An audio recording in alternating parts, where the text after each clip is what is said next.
It is very hard to believe that training camp is here and the season is just around the corner here on Locked On Flames.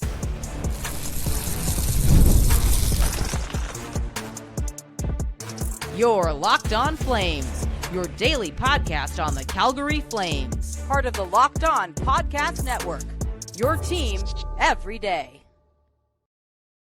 Hello, everybody, and welcome to today's episode of Locked On Flames. As always, I am your host, Jessica Belmosto, and thank you so much for joining me.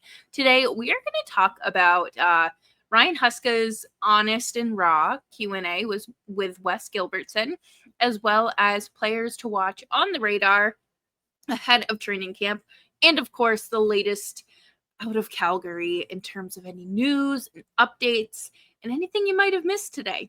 Make sure you're subscribed wherever you get your podcasts, as well as YouTube. We are here for you Monday through Friday, 5 days a week. Your Calgary Flames every day, and let's jump right into it. I cannot believe that training camp is on the tip of our tongue.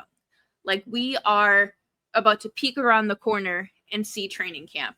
It officially opens on Thursday, which is the day after tomorrow. And tomorrow, the 17th, marks 5 months since the Flames played a game. They last played April 17th, and here we are, September 16th, and obviously tomorrow is the 17th. That is, I can't believe it's been that long since we've watched a real Flames game, but it also feels like it's been so much longer, and it is so exciting to see the players post on Instagram that they're back in town, or I know that Rasmus Andersson's wife typically will post pictures of them on the plane heading back from Sweden or heading to Sweden, depending on the time of year.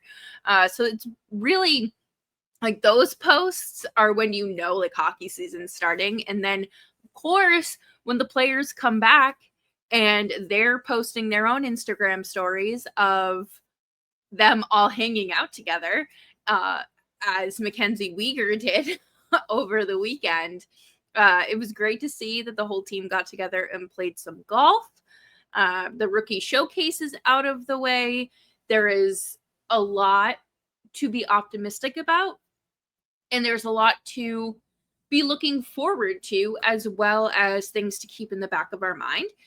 Because at the end of the day, we are still waiting for Rasmus Andersson to be traded. The Dustin Wolf extension's done. Connor Zary is signed. Matt Coronado is signed long-term. Kevin Ball is signed long-term. What are they going to do about Michael Backlund? What are they going to do about Blake Coleman?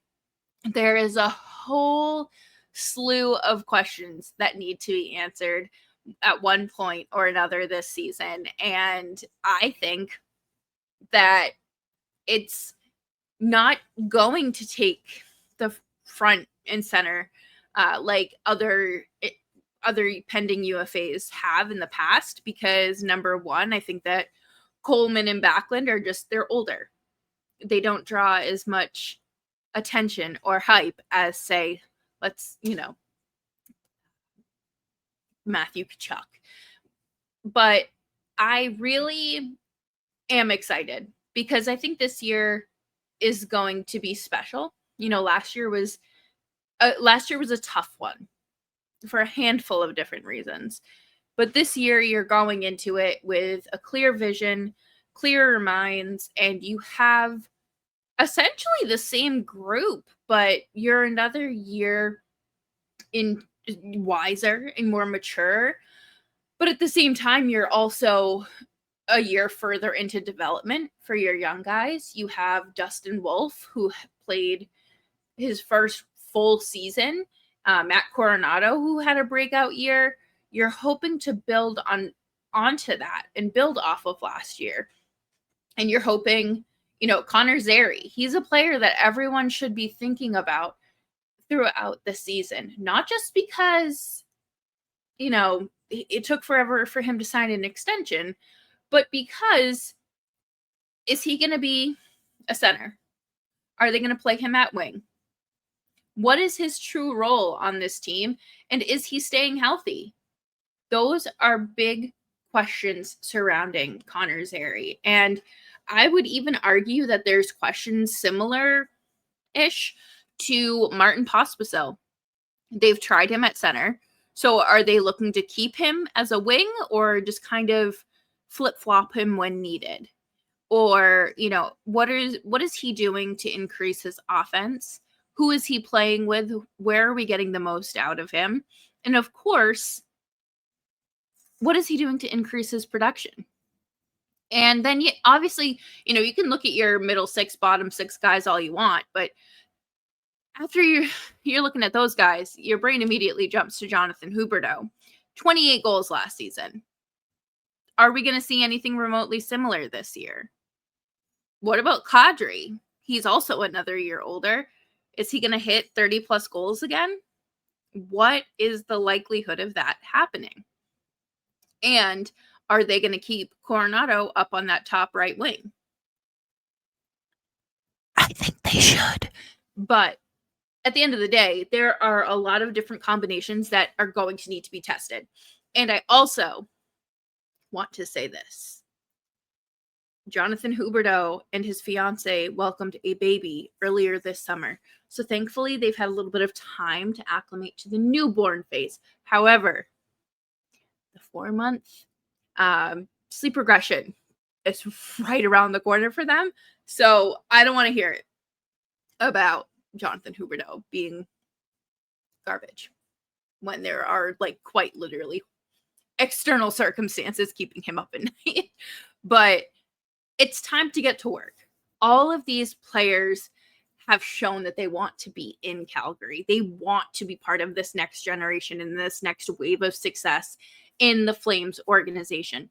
What is Huska going to do differently? And what are the players going to do on their end to get a different result? Because at the end of the day, I have said this since day one of hosting this podcast, the coach can only do so much. It's up to the players to carry their weight and go out there and do what they need to do to win.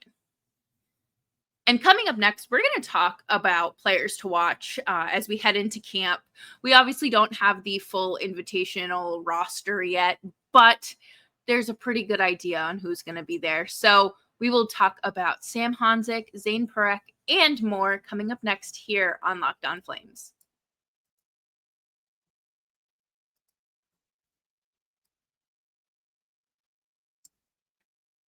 The NFL season is here, and FanDuel is making sure you're ready for kickoff with a can't-miss offer. Right now, new customers can bet just $5, and if your bet wins, you'll get $300 in bonus bets to use across the app. I love using the FanDuel app, number one, because it's easy, but number two, it spices up my Sundays. Sundays are my relaxation days. Kick back, watch some football, but also hopefully win a few extra bucks. Maybe there are some games that I'm just not overly invested in or super interested in, but I still want to, bring home some extra bucks so I can order takeout one night this week. Okay, great. Hit the over and just root for offense. It's quick and easy and the best way to add a little bit more energy to your Sundays. So, are you ready to play? Download the FanDuel app now by visiting FanDuel.com to get started. That's FanDuel.com to place your first $5 bet.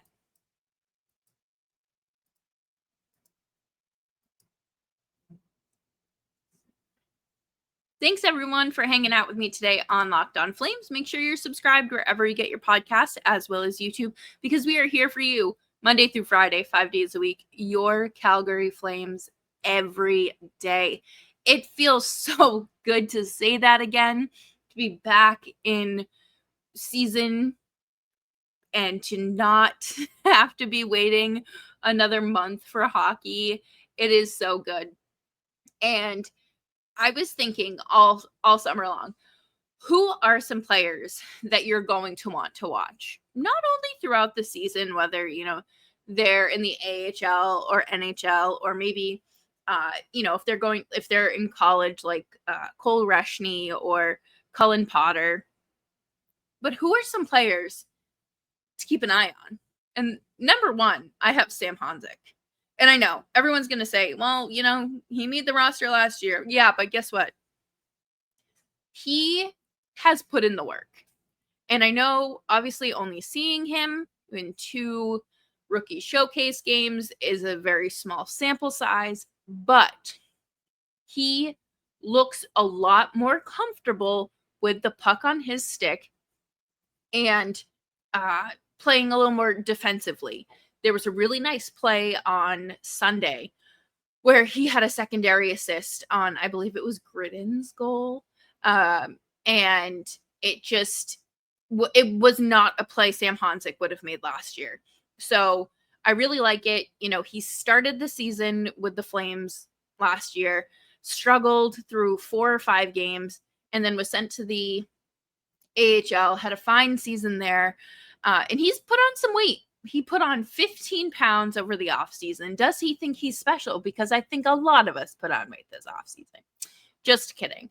But I have been saying it, and a lot of other people have been saying it, that the key to Sam Honzik taking the next step is putting on muscle. He was like a twig.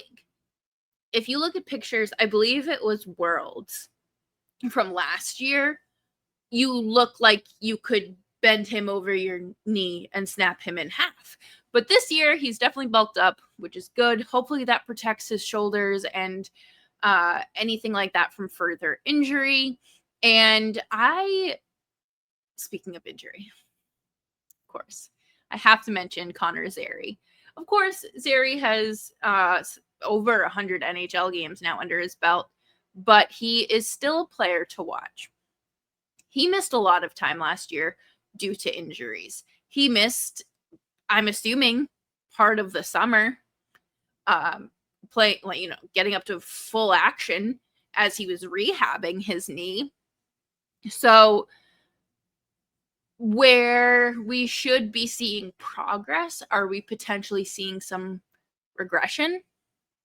Are we seeing a player that is hesitant because they don't want to step out of their comfort zone or do a routine play that they would prior to their injury?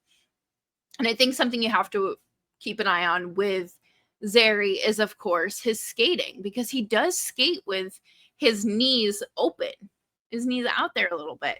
So is that something that he's going to change? Is he going to play a little more protected? But I'm excited for him. I'm glad to have this extension done and over with, and I'm glad it's not just a 1-year situation where we have to go through this again next summer, and he has arbitration rights, so it's going to be this and that and a whole other thing. So I hope that he has a very solid comeback year. And this next player is one that all eyes will be on, and that is, of course, Zayne Parekh. He is hungry.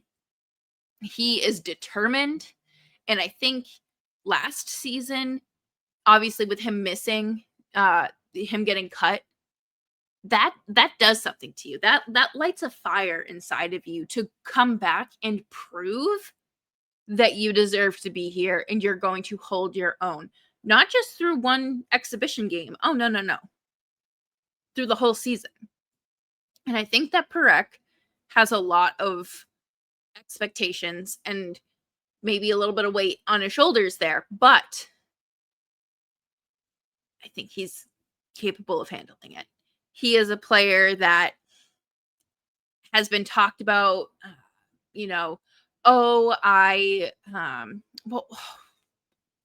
he supposedly was like a locker room problem or an attitude problem, but that came from like 2 people and no one was able to corroborate that and pretty much confirmed the opposite.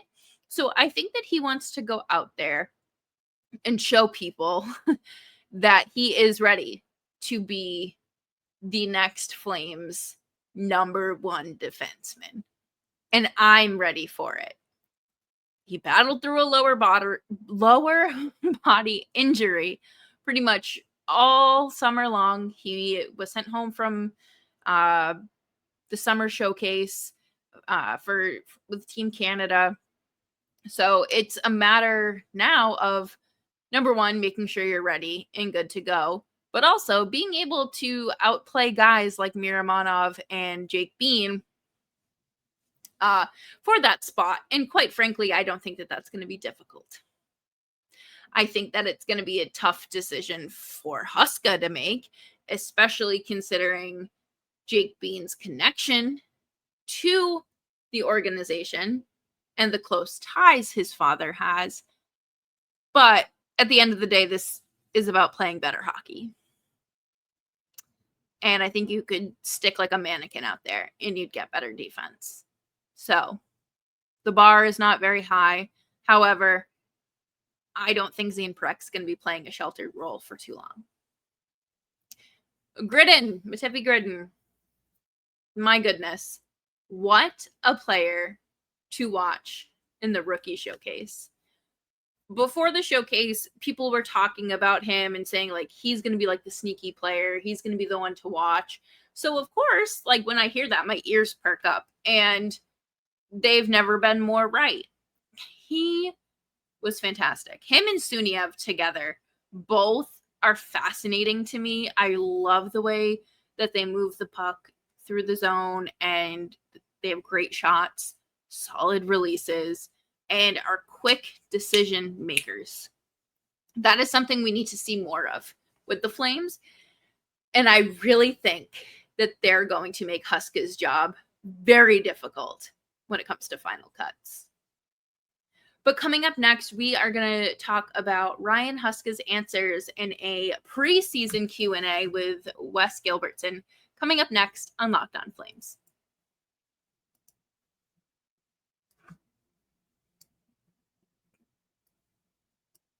You just realized your business needed to hire someone yesterday. How can you find amazing candidates fast? Easy. Just use Indeed. When it comes to hiring, Indeed is all you need. Stop struggling to get your job post seen on other sites, and Indeed-sponsored job posts put your posts at the top of the page and help you reach the right candidates faster. We've all been in a spot where you need to hire right now, and the pressure is on, and every day without the right person is essentially a setback. That's exactly when Indeed-sponsored jobs come in handy. They make sure your post is seen by the right candidates right now. Now you can speed up your hiring process with a $75 sponsored job credit. Just go to Indeed.com/lockedon right now and support our show by saying you heard about Indeed on this podcast. Terms and conditions apply. Hiring? Indeed is all you need.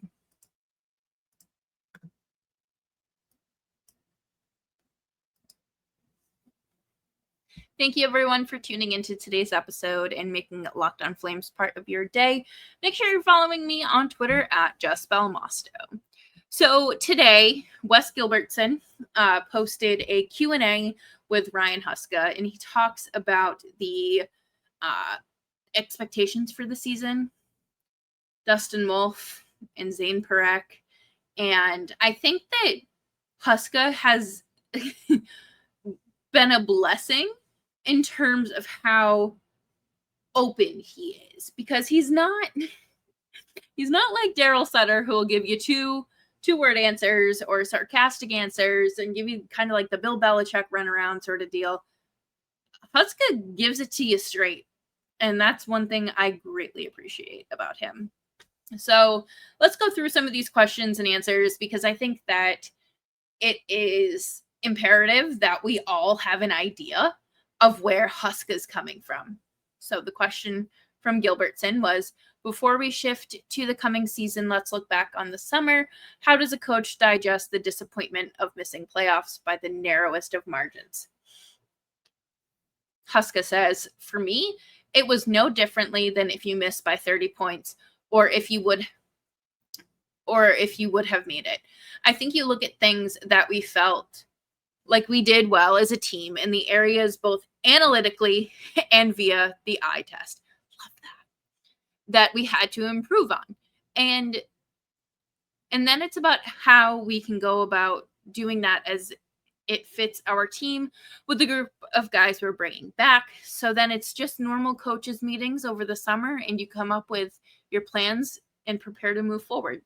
I appreciate that he includes the eye test as well as the analytical side of things, because I feel like you have to use both in order to kind of get a fair balance of what you're looking at. Because I think stats can show one thing, right? And they can look skewed. Like if you look at Mackenzie Weegar's, like I think it was like control that Dom from The Athletic put together, it looks really bad because he spent most of the season with Miramonov. So you don't get that though just by looking at that. You have to know that. So using the eye test and team knowledge, you get that. Question is, understanding you won't share all the secrets, what did that research tell you about where the team needs to improve? Huska says, it's funny. Everybody thought, and based on the ultimate number of how many goals we scored, we were a low-scoring team. But at the end of the year, we were generating a lot of chances, a lot of quality opportunities that we weren't finishing. So we felt like we were on the right track regarding maybe changing a little bit of our approach and philosophy as the season went on to try to create a little more offensively. All right, I'm going to stop you right there. Everybody thought we were a low-scoring team, but we were generating a lot of chances, but we weren't finishing. So if you're not finishing, you're not scoring, which means you are contributing or not contributing to your low-scoring team, finishing 31st in the league. So I get it. I know what he's trying to say. But at the end of the day, too little, too late. I'm hoping we do see a difference this year. And I really, really, really hope that a healthy Zary is able to contribute to those finishing touches, because he has a really solid finishing touch. And so does Klapka. Klapka is another guy to watch out for. He is like sick. No one's getting in front of him. Okay. That's not happening. Is there a comfort level for a coach to feel like that part of it, the checking side, is in place now? For me, yes. But no, at the same time, it was Ken Hitchcock years ago when I first started coaching. He told me you have to assume over the course of the summer that they would forget everything. And I was like, really? But I've never forgotten that. I think we know that we're going to start from the floor again, just as reminders. Now, with us returning basically with the same team, they have an idea of what's expected of them. So I don't anticipate the reminders to have to go on long. Okay, so I like that. I think that that's great, because honestly, this is going to sound so silly, but I remember playing youth sports and how repetitive it felt to do like the fundamentals, like hitting ground balls, fielding ground balls, like basic things like that. But you have to do it. And if you don't do it regularly and routinely, you're not going to stay sharp on it.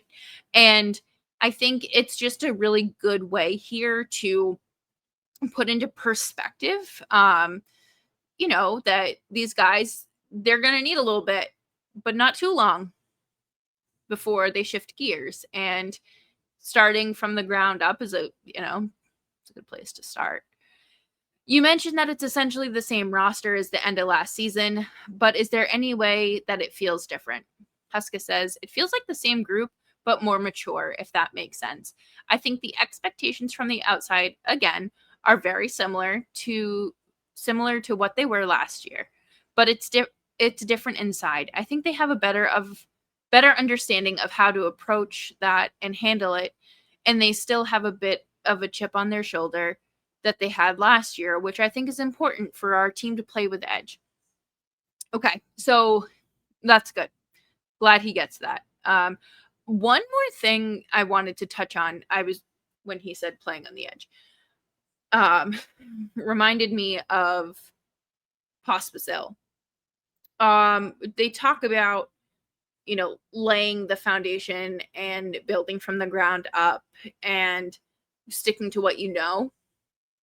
I hope that means for Pospisil, we do not lose